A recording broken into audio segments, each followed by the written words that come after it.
Welcome.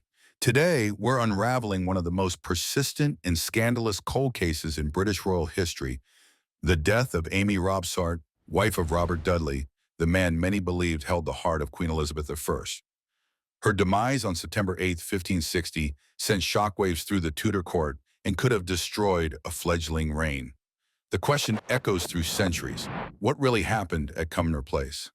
Before we begin, I'd love to know, where in the world are you listening from, and what time is it for you right now? Let me know in the comments below. To truly grasp the stakes, we need to step back into Elizabethan England. When Elizabeth Tudor ascended the throne in 1558, she inherited a kingdom fractured by religious strife. Her sister, Mary I, had tried to violently restore Catholicism. Elizabeth, a Protestant, sought a middle way with her religious settlement, but extremists on both sides were unhappy. Powerful Catholic nations like Spain and France watched her every move. And Mary, Queen of Scots, a Catholic with a strong claim to the English throne, was a constant, looming alternative. Elizabeth was also a woman in a man's world, unmarried, and under immense pressure from her council to marry and produce an heir to secure the Tudor dynasty. Suitors abounded: King Philip II of Spain, archdukes from Austria, Swedish princes. But Elizabeth was notoriously hesitant. And then there was Robert Dudley. Dudley was the fifth son of John Dudley, Duke of Northumberland, the man who tried to put Lady Jane Grey on the throne instead of Elizabeth's sister Mary. For that, Northumberland lost his head. Robert himself, along with Elizabeth, had even spent time imprisoned in the Tower of London under Queen Mary. This shared trauma forged an unbreakable bond. He was handsome, a skilled horseman, hence his appointment as Master of the Horse, intelligent, and utterly devoted to Elizabeth. By 1560, he was her constant companion, her sweet Robin. The court buzzed with rumors. They were lovers. She would defy convention and marry him. But there was one significant obstacle. Robert Dudley was already married. Enter Amy Robsart. Born into a prominent Norfolk gentry family, she married Robert Dudley in 1550. It was a significant match for both, celebrated with a lavish wedding attended by the then King Edward VI.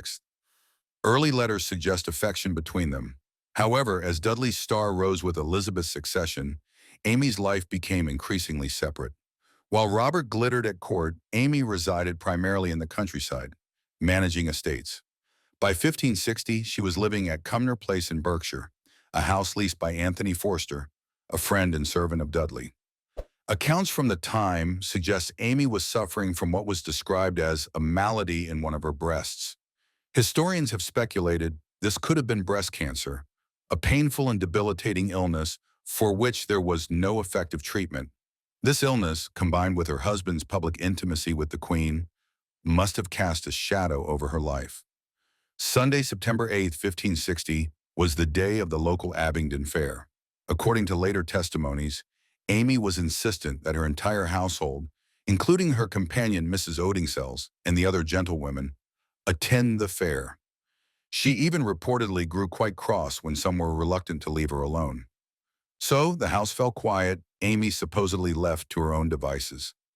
Later that day, when the servants returned, they found a scene of horror. Amy Robsart, Lady Dudley, lay dead at the foot of a flight of stairs leading down from the long gallery to the hall. Accounts differ on the exact height.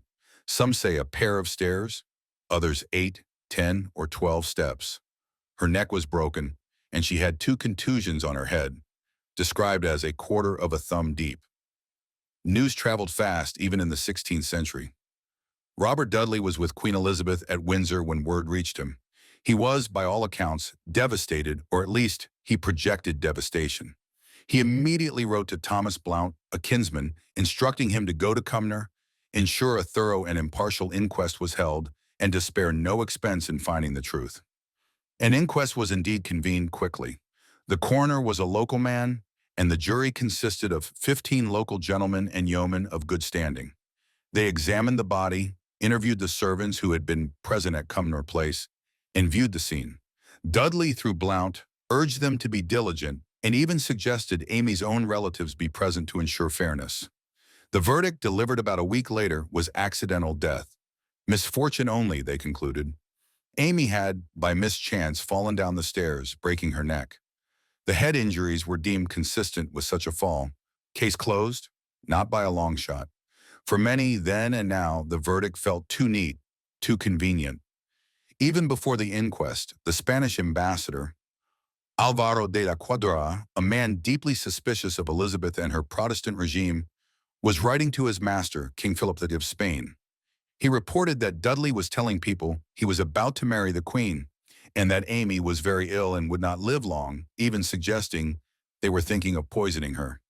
The speed of her death and its nature only fueled these dark speculations. So, if not an accident, what did happen? Let's dissect the theories that have swirled around this case for over 450 years. This remains the official explanation. Amy was ill. Perhaps she was weakened, dizzy, or in pain. Tudor houses often had uneven, dimly lit staircases. A simple trip, a moment of unsteadiness, could indeed lead to a fatal fall, especially if one landed awkwardly. The coroner's jury, comprised of local men who knew the house and perhaps even Amy, seemed convinced. Her own half-brother, John Appleyard, initially accepted the verdict, though he later raised doubts, possibly for his own financial gain. The argument against it? A broken neck from such a short flight of stairs seemed unlikely to some contemporaries. And why insist everyone leave the house? It felt a little too perfectly staged for an accident. However, we must remember that medical understanding was limited.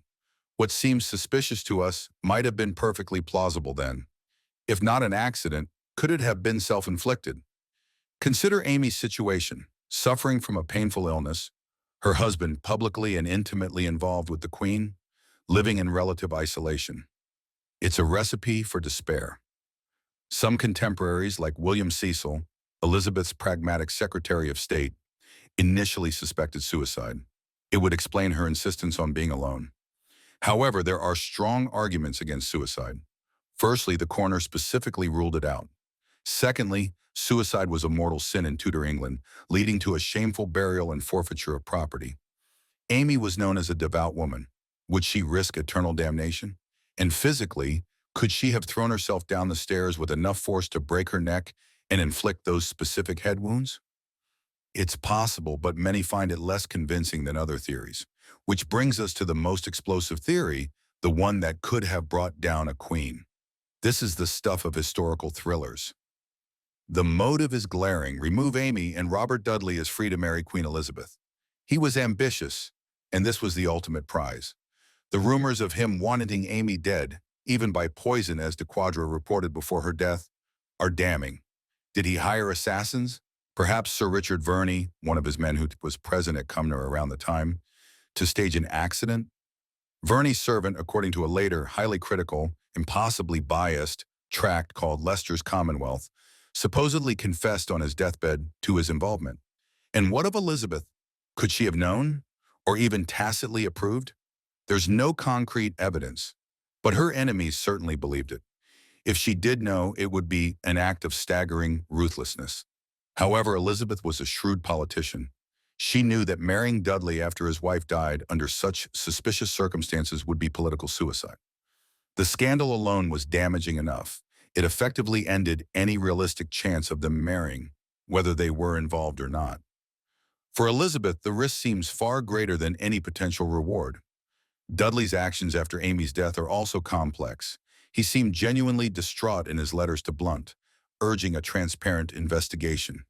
He didn't rush to Cumnor himself, which some saw as suspicious, but others as him trying to distance himself from any appearance of interference. He also didn't attend Amy's lavish funeral. Was this guilt or a calculated move to avoid fueling more gossip? But what if Dudley wasn't the puppet master but the pawn? Dudley was not universally popular. Powerful figures at court, most notably William Cecil, viewed a potential marriage between Elizabeth and Dudley with horror. They saw Dudley as power-hungry, from a traitorous family, and a disastrous choice for king consort. They feared his influence over the Queen and the potential instability it would bring. Could they have orchestrated Amy's murder?